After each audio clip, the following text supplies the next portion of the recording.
ये बात बिल्कुल सही है कि मुरादाबाद जैसे शहर में रोबोटिक सर्जरी मैं लगभग 1 सवा साल से कर रहा हूँ और जब मैंने ये नी रिप्लेसमेंट के लिए और जॉइंट रिप्लेसमेंट के लिए रोबोट लगाया था, तब उत्तर प्रदेश में शायद ही कोई रोबोट था और उसके बाद अब लग गए हैं, प्रदेश में और भी रोबोट लग गए हैं। लेकिन ये एक सर्जन की इच्छा शक्ति होती है कि उसको अच्छी टेक्नोलॉजी के साथ कार्य करना है, उसको पेशेंट्स के लिए अच्छे आउटकम देने हैं। तो जब आपके अंदर ये चीज़ होती है, तो आप अच्छी टेक्नोलॉजी को अडॉप्ट करते हैं। उसमें छोटे या बड़े शहर का फ़र्क नहीं पड़ता है। जोड़ों का दर्द बेसिकली एक कॉमन नॉर्मली हम उसको आर्थराइटिस कहते हैं और आर्थराइटिस कई तरह की होती है।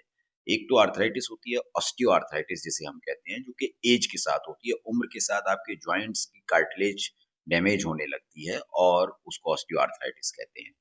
जो 90% पेशेंट्स में मिलती है और एक लगभग 60, 65, 70 साल की एज के बाद वो डेवलप होना शुरू होती है।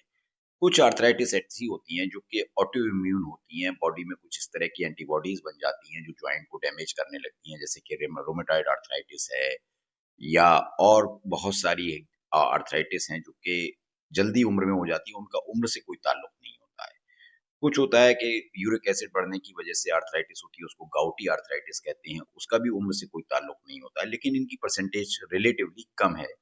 ज़्यादातर परसेंटेज ऑस्टियोआर्थराइटिस की है और बच्चों में भी आर्थराइटिस होती है, जैसे जुवेनाइल रूमेटॉइड आर्थराइटिस है व और अन्य बहुत सारी आर्थराइटिस हैं, जो कि ऑटोइम्यून ही होती हैं ज़्यादातर, वो बच्चों में होती हैं। तो लेकिन इनकी परसेंटेज ऑस्टियोआर्थराइटिस के मुकाबले काफ़ी कम है।